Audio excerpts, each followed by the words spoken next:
Today on Ask the Oracle, we've got the Sea Witch, mystical waves and mediumship with the magnificent mermaid medium, Sarah Fletcher.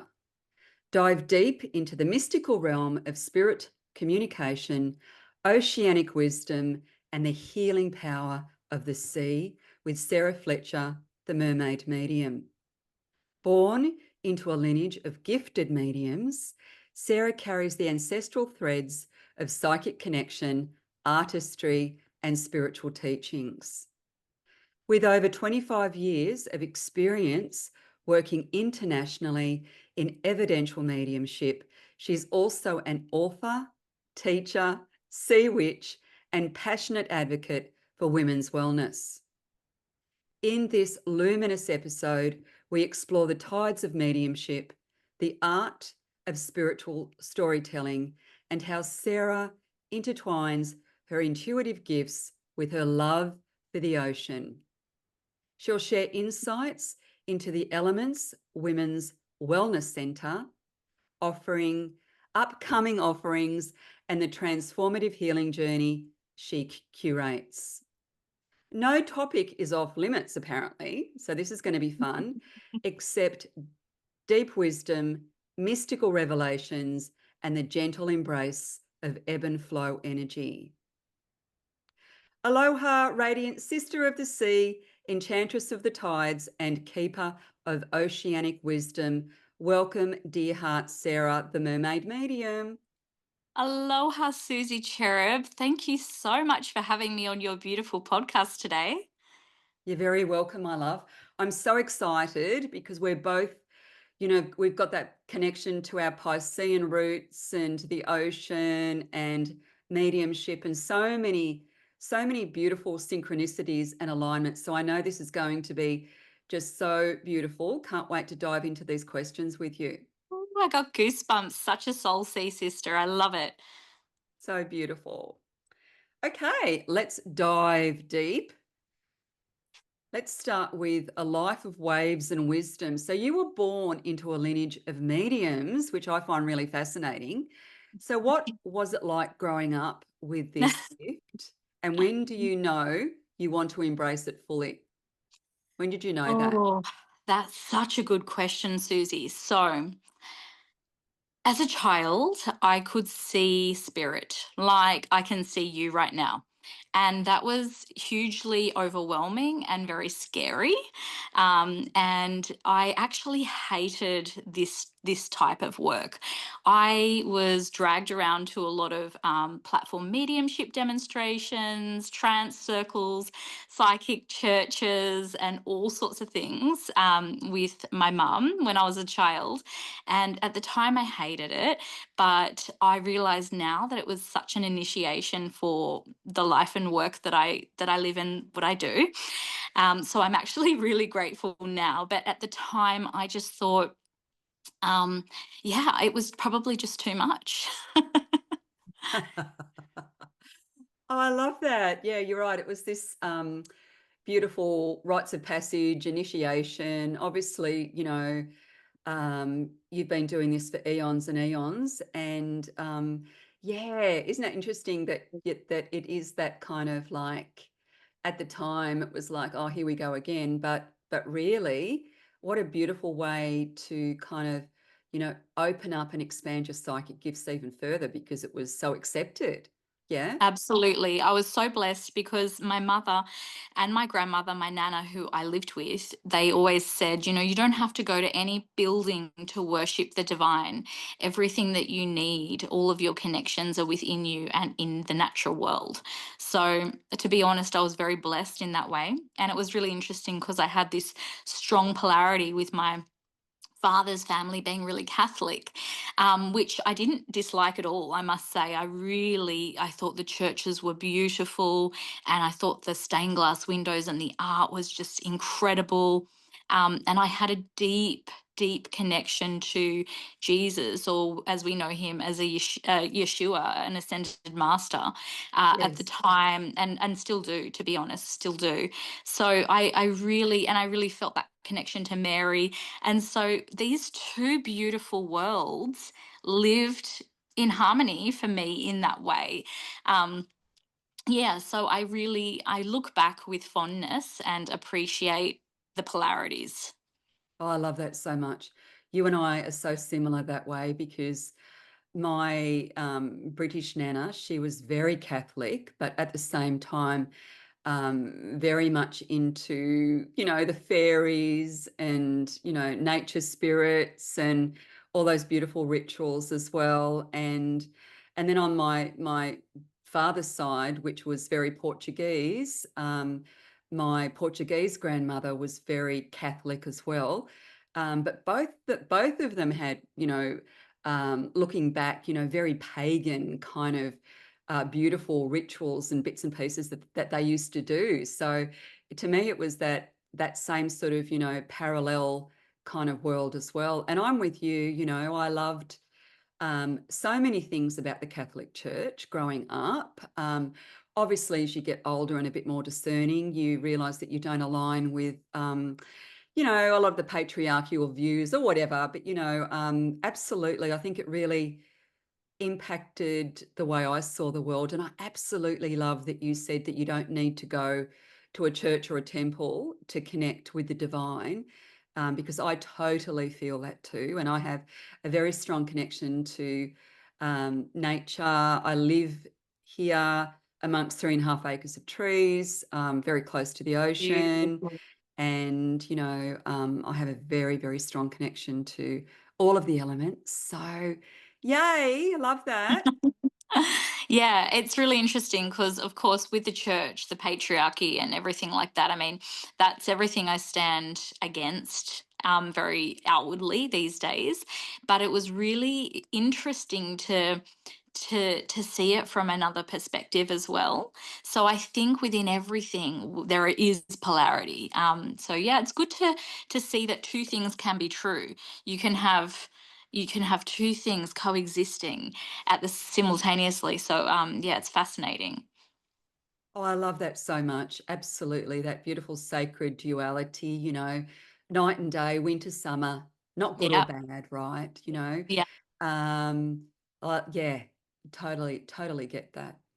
Now, I'm absolutely just so excited to talk to you about your roots, your First Nations connection, and your beautiful country. How do you say your country? So I live on Dharawal country, and Right, that's where my daughter was born, which is beautiful. So I'm in Shell Harbour, but I'm not from this country. So right. my Yeah. family and ancestors were quite displaced in the whole picture of everything that happened. But where my nana grew up was on Parramatta River. So I grew up down there as well for most part of it, between Parramatta and the Northern Beaches, because my dad was on the beaches and my mum's family were in Western Sydney. So yeah, I grew up in a couple of different countries really. And for me, as I said earlier, because I lived with my nana, she was a big storyteller, and it was all about the natural world. I had a lot of time outdoors as a child. I could play until all hours. I would make potions and, collect leaves and trees and flowers. And she told me everything through story. So, in that sense, which is probably why I'm a Steiner school teacher as well. But it's all about, yeah, the wisdom through storytelling. So I have to say that's my strongest connection. And of course, to the community that I live in now, that I'm connecting to now, that's quite special as well. Yeah. Oh, I love that so much. How do you think these beautiful roots have impacted your mediumship, do you think? And I your cultural teachings, your spiritual practices, how has it shaped you? I think for mediumship, I think it's about I every time I read for somebody, I pay respect to the ancestors and the elders, and I connect to the land that I'm on every single time. It doesn't matter if I'm doing a 20-minute reading or an hour reading. So I connect in that way. But I think in a deeper way, I think it's that. that art of storytelling and connecting. I Yes. see pictures, I'm very clairvoyant, and I Yes. see pictures like stories, and they show me memories of my own that often relate. So I get to tell a story and then it makes sense. I'm like, just bear with me because this story is going to be relevant to you in this sort of way, blah, blah, blah. Um, Yeah.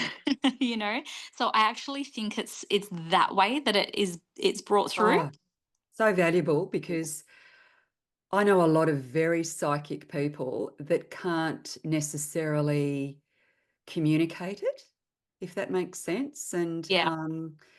And I think storytelling is a really beautiful way of explaining situations, and that makes it really relevant and significant to where they're at. I think storytelling is so powerful. Absolutely. I think, that intuitive interpretation, but then how do you communicate that? And Yeah. storytelling is, yeah, it's so effective at getting the intuitive messages across and just explaining the situation. And Yeah. yeah, It definitely surpasses, like, I feel that when you've got, even cultural boundaries, I feel like yeah, because you've got to work with ethics, you've got to work with cultural sensitivity, you've got yes, to have all of these things in mind if you're going to be really good at what you do, I think.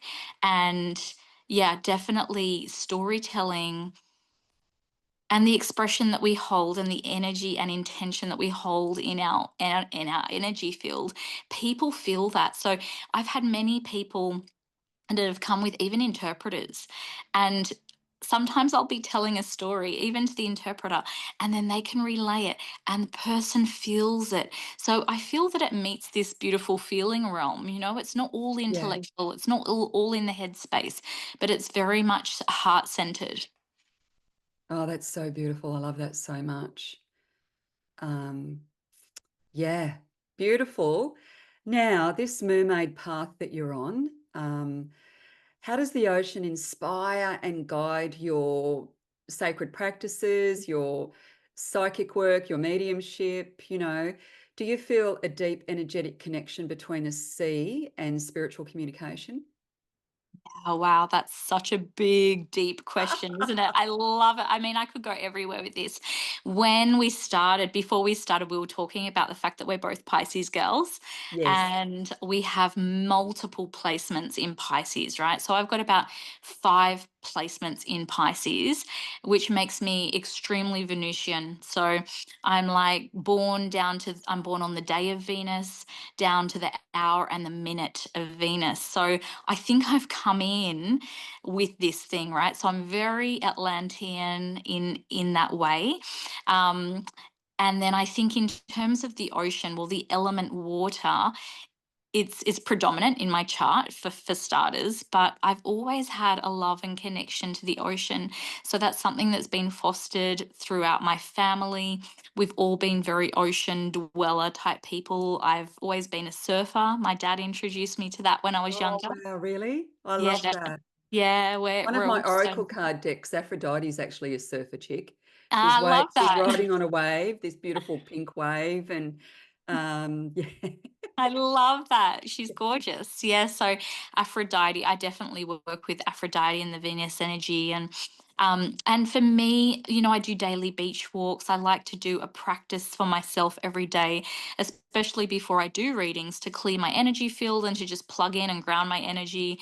I talk to the ocean, I talk to the mermaids. Like I am the mermaid medium because I'm a mermaid. Like I trained in free dive. I have a breath hold time of 4 minutes oh and two wow, seconds. I make mermaid tails. So I actually embody in the physical being a real life mermaid. So that's how the whole mermaid medium came to be. But yeah, I always got called a mermaid when I was younger. I was obsessed with the Little Mermaid from the age of 3. I'd watch it on repeat. And I don't know, I just think it flowed and it worked. And essentially, I'm a sea witch, all of my yes, magic, all of my connection, like a lot of it just all happens down at the beach. I get my ideas, my downloads. I'll be walking, I can clear energy, I yes. connect to people on the other side. I get inspirations. So I'm very connected to the ocean. I love that so much. I am too. I walk my sausage dog Pablo on the beach almost every morning.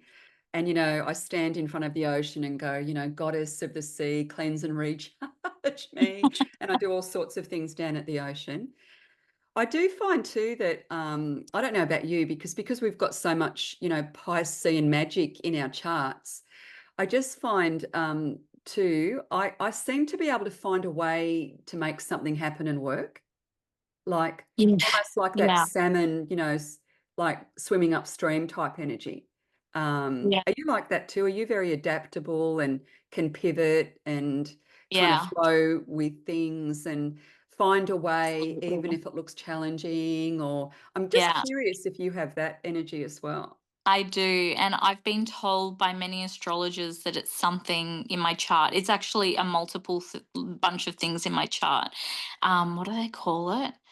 It's like there's a grand trine in my chart, and it speaks to all of those lucky, but also manifestation qualities, Yes. things that just land, without force. So I think because I'm so fluid in nature, I know and I trust deeply in the right timing.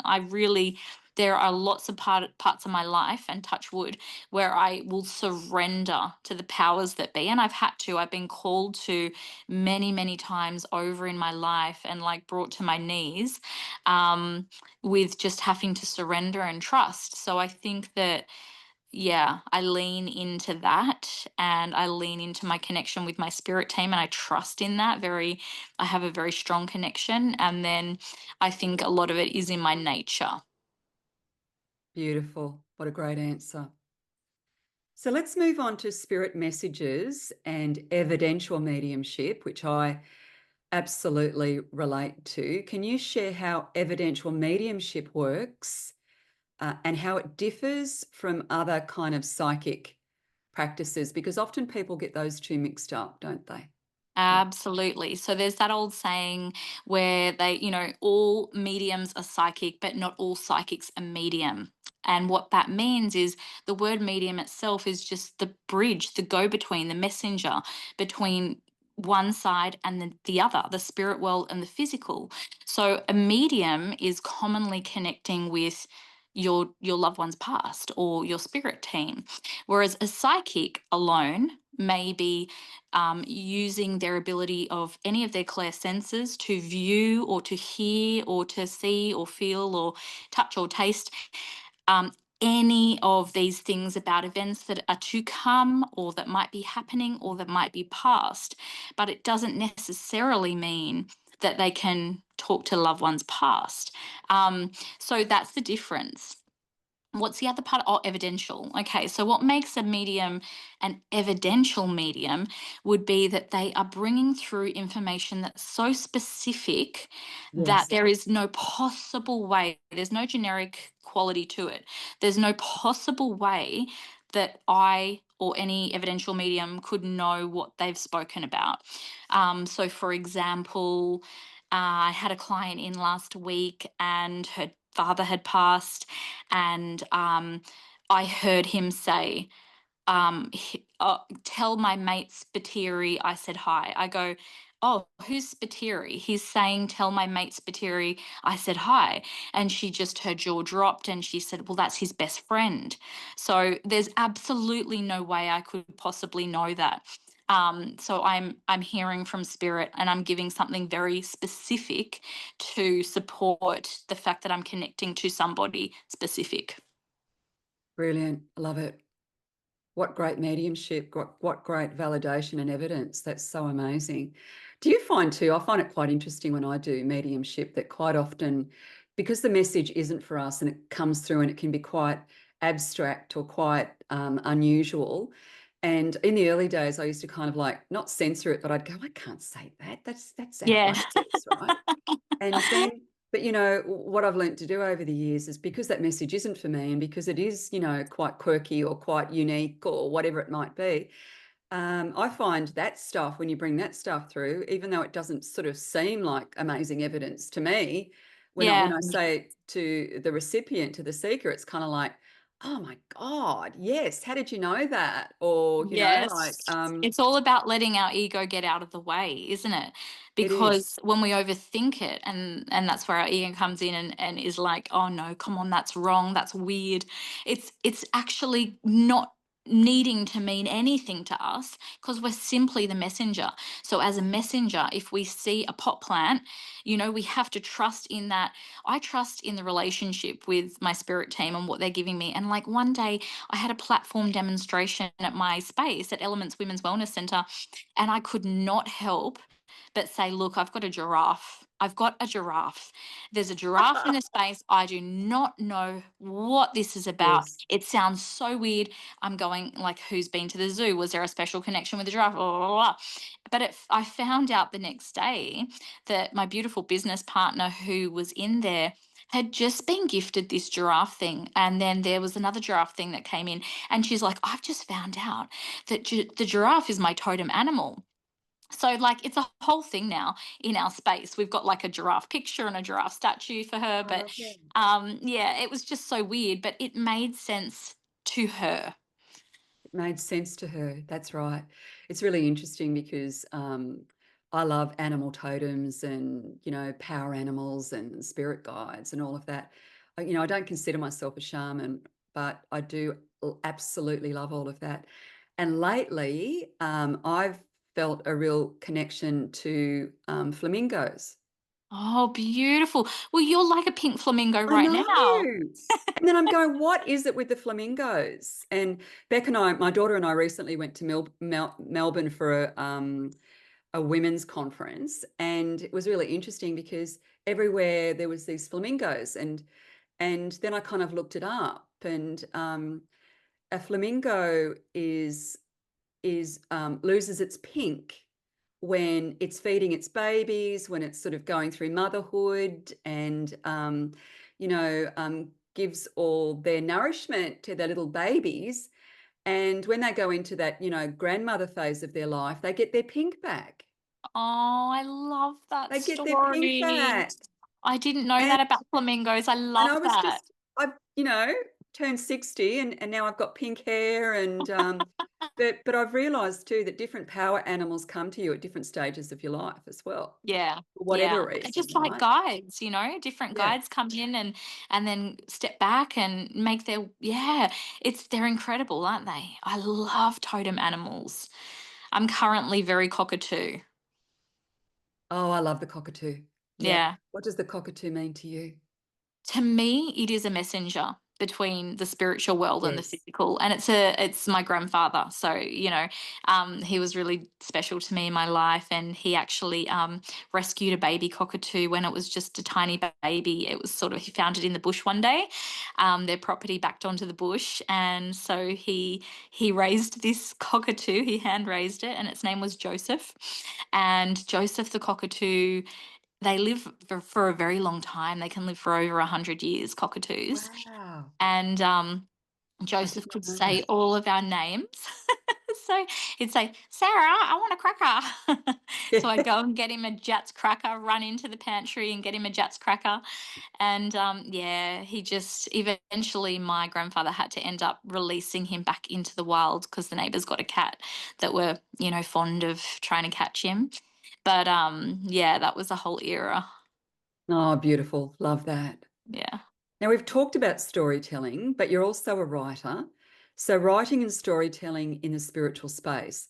How has writing and creativity shaped your journey?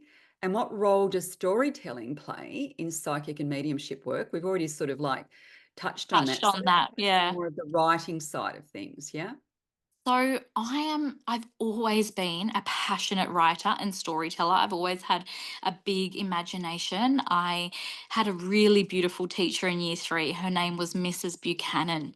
I always remember her, and she said, "Sarah, I think one day you're going to be an author." And I always held on to that. It was just such a magical thing because as a child I don't know how I loved this, but I loved Shakespeare's work as a child. And I I remember totally get that. finding this book in my nana's cane old bookshelf, and it was like a pictorial poetic book of Shakespeare, and I remember finding something from A Midsummer Night's Dream, and it was about Titania the Fairy Queen, and I read it and fell in love with it, and I recited it, and I was 9 years old. And I went to my teacher and said, I want to share this at the school assembly with everybody because I thought it was so magical and special. So she let me, and I went up, in front of the school when I was about 9 years old and recited over hill, over dale, thorough bush, thorough briar, this whole Shakespeare thing. And I don't know what anybody thought, but I really didn't care because it was so deep in my I soul, love my that so being. much. Yeah. Yeah. And so it was always, and as I said, my nana, she was a beautiful storyteller. So everything, every message, every story, true or not true, she'd bring it through the art of storytelling. And I don't know if she did that intentionally, but it certainly worked. And then later, as a Steiner school teacher, that is very much what we do, and how we communicate the work to the children is Yeah. in my lesson. You will first go and research a topic. So, they do epoch lessons. So it might be they're learning about ancient India or ancient Persia or whatever. And then you go and, I remember like going through the Mahabharata and like all of the stories, and then digesting them in a way that I could then retell them orally to the students before me. And that would be broken down, like this whole epic saga would be broken down over a 3-week main lesson. So I enjoyed that in a professional adult capacity as well. And then writing, I love writing. I will write and submit to magazines. I've written this book, which is called The Mermaid Medium, Messages from the Other Side. Oh, wow. I I love actually that. self-published that one, and that's on Amazon. Beautiful. Yeah, so Congratulations, my love. How thank you. wonderful. Yeah, Love the so cover. and there's lots of other books in the wings that are sort of waiting to get submitted. So writing is just such a big passion. And look, if you were to say, okay, you've won the lottery, what do you want to do with the rest of your life? I would say, just put me in a beachfront home so I can look at the ocean and go and walk on the beach every day. And I will sit down in front of that beautiful view and write. That is and I'd still do my readings, and I'd still have my center and work with women. But the main thing would be writing. Yeah. Oh, I love that. I love writing. I've always had a fascination with poetry. I remember at school, at high school, NIDA was traveling. They were doing when the students qualify, they often do a play. Yeah. And it was this kind of like roaming play. And it was Midsummer Night's Dream. And Mel Gibson was actually in the play. Can you believe Oh, it? Back yes, then the we didn't know. heartthrob. Back then we Yeah, didn't know that he would end up being as famous as he is. But yeah. um, I've just always had a fascination. I'm also a ballerina, so I love the storytelling in ballets. Like I used to love that Oh, as a child as well. yes. And Beautiful. yeah, that's obviously our beautiful kind of like creative, intuitive Piscean energy coming through there again. That So dreamy love that quality. so much. And your Yeah. dream of like sitting in a beautiful kind of witch's cottage, looking out onto the ocean, writing. It's just, yeah, that just I just visualized that. That's just me as well. I love that so Yeah. much. Isn't it beautiful? Now, Steiner education and spirituality, I've always felt I didn't send my children there. I've always wondered, but I've always had this beautiful kind of resonance with that whole way of doing things. So I know that you've spoken at the University of Technology in Sydney on Steiner education. So, how do these philosophies intersect with spirituality and intuitive development as well? So the underpinning philosophy of Steiner education is anthroposophy, which means wisdom of the human being. And so it is a very spiritual philosophy. It is very much about looking at the evolution of consciousness and the evolution of the human being as a spiritual being incarnating into different epochs of time throughout the world's history. So yeah, Oh my quite goodness, it's right up my alley. Why didn't they send me there? I know, that's what I thought, right? So I went and Yeah. studied it because I was like, I have to know more. And yeah, so it's like going to Hogwarts to learn I went to Sydney Rudolph Steiner College for 2 years full time to learn, and then I went and did my university degree to be a primary school teacher as well. And when I did that, it was like going to Hogwarts. So we had lessons and subjects like karma, destiny, the threefold human being, all sorts of like wild and wacky classes, biodynamics, philosophy. Like it was just incredible. And yeah, the experience of being there. And I just think that, we did biography work. So it's so powerful to be able to slow down and talk about those sorts of things. And yeah, even exercises that support you to potentially remember um, parts of who you are. Yeah. So how would I summarize it? I would say it's a highly spiritual practice if you embody anthroposophy, and if you're a Steiner teacher or any teacher and you decide, and it doesn't have to be anthroposophy, look, it could be somebody that's like really deeply connected and grounded and aware of energy as well. It doesn't have to be that label, but for me it was that journey that I went on, um, and it's really esoteric science. Yeah. Yes.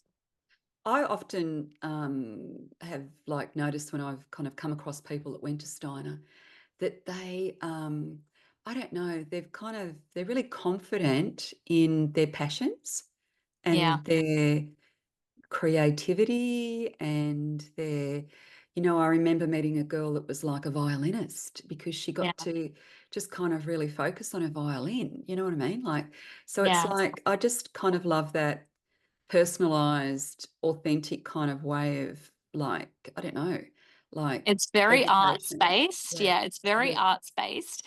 It encompasses this whole philosophy of beauty, truth, and goodness.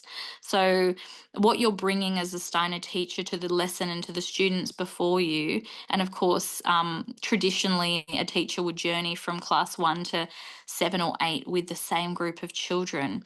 So, you really get to know How those amazing is individuals. that?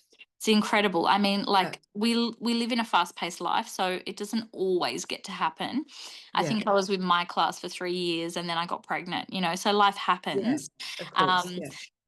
but pardon me, idealistically, and certainly more in the older days, people did get that class teacher for the whole period, and that was incredible because they became a very, very big part of their life, like another guardian.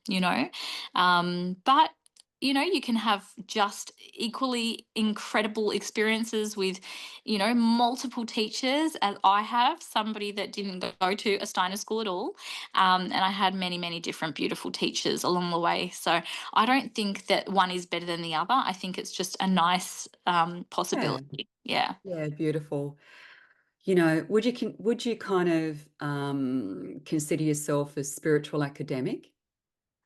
That's a big word and a big call. Like, I mean, would I? I'm going to say yes, I actually. reckon.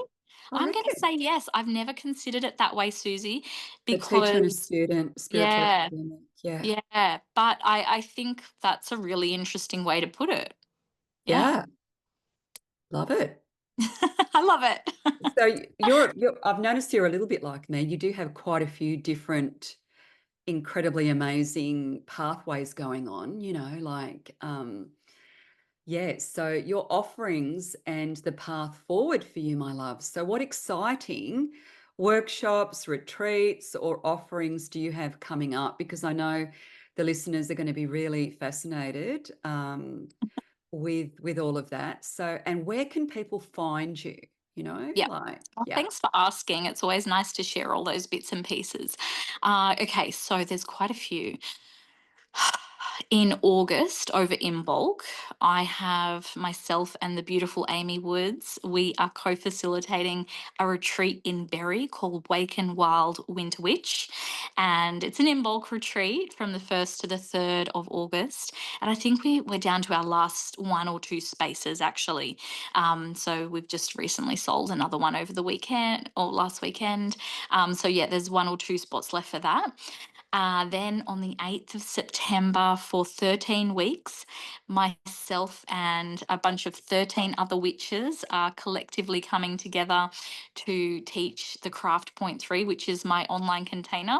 And this is the third time that I've run it, which is really exciting. So the teachers are different every time. We've got a really incredible UK witch coming on, which is Oh, going to be wow. very exciting. Yeah.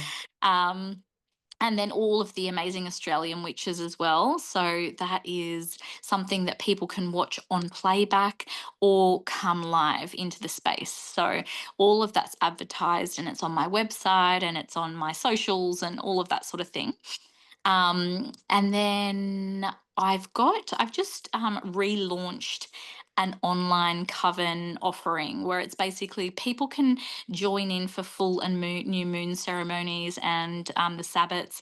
But if you are local to me and you want to work in person, then you should definitely catch us at Elements Women's Wellness Centre, which Yes. is at Windang, and that's between Wollongong and Shell Harbour.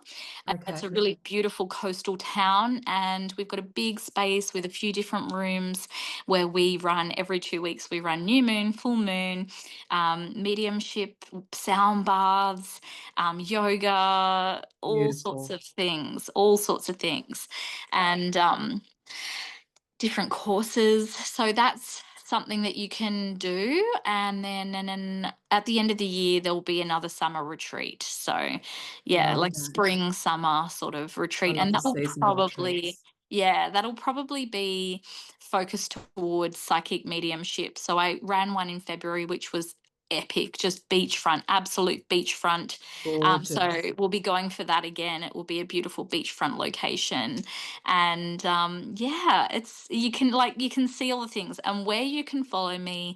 Instagram, Gypsy Living Love, all one word, lowercase, and it's got the little blue tick, so it's that meta verified tick. And that's the main one. You can also find us at Elements Women's Wellness Centre. And yeah, I would say those two are the best. I've got a podcast as well, which is called the Mermaid Medium, and you can find that on Spotify and Apple. Beautiful. I love it so much.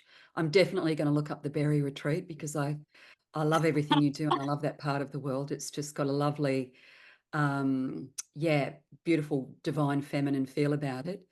We And would love yeah, to I'm have just so excited with all those offerings. They're just so congratulations on the work you're doing. you. And what I've noticed about you is that yeah, you're very much into community and bringing people together and giving them a platform. And yeah, I totally resonate with that. So, yay. Looking forward to looking into all those beautiful offerings. So, Thank you. yeah. So this is Ask the Oracle, as you know. So if you could leave our listeners with one spiritual message or insight today, or better still, or both, would you like to pull a card from the Unity Oracle that we're both authors in? That beautiful, Well, I'm an yay, artist. collaboration. I've got mine I'm here one of too. the artists in this deck. Actually, it was really funny, Susie, because I submitted both writing and art, multiple artworks, and I had no idea what would be selected. I didn't know if it would be art or writing or one or the other or both, but it was actually an artwork. So yeah, that was really exciting. Yes, let's pull a card. And if I would leave the listeners with anything, it would be follow your wildest dreams. So whatever is living in your heart, whatever is that, that little niggly thing that keeps coming back or dropping in, don't just dismiss it and think, oh, that's too wild, that's too crazy, that's not possible. Like everything is possible. And, you just have to It has to happen here first. You have to believe it. And then everything that you want to manifest in your life is made up of, yes, energetic alignment, absolutely, but also action steps. So it's not like these things just happen. It's continually showing up and taking those action steps Oh, and putting yes. yourself in the room with the people like we are today, and being in those spaces where you're going to meet and connect with those like-minded people, and those opportunities then open up, and that's the magic, that's the gold. That's practical magic, right? So, That's practical magic. practical magic, absolutely, because those beautiful faith in action steps, yeah,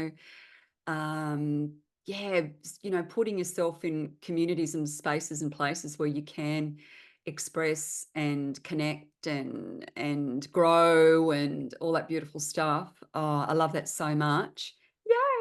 Yay! I've just pulled a card out of this beautiful Unity Oracle deck that we're both part of. And the card is number 49, the Infinite Heart. I'll put it up close like that. That's beautiful artwork. Beautiful. Look at her among the stars. You have the heart of an angel. That's so beautiful. So, So beautiful. I mean, I feel like this is for all of the listeners. You Yes. just have such a beautiful heart, and know that what you do and give in the world, it's not ever for nothing. It might not be received or reciprocated in the way that you wish, or by the people that you wish, but it is a beautiful energy that you're propelling out there, and the world needs more of it. So as long as you're filling back up your own cup, it'll always come back in like the tide. It goes out and it comes back in, and often comes in the most unexpected, magical ways. Oh, love it. What a beautiful card. I'll pull one too. How about that? Let's do that. Yes, let's do it. Let's do it.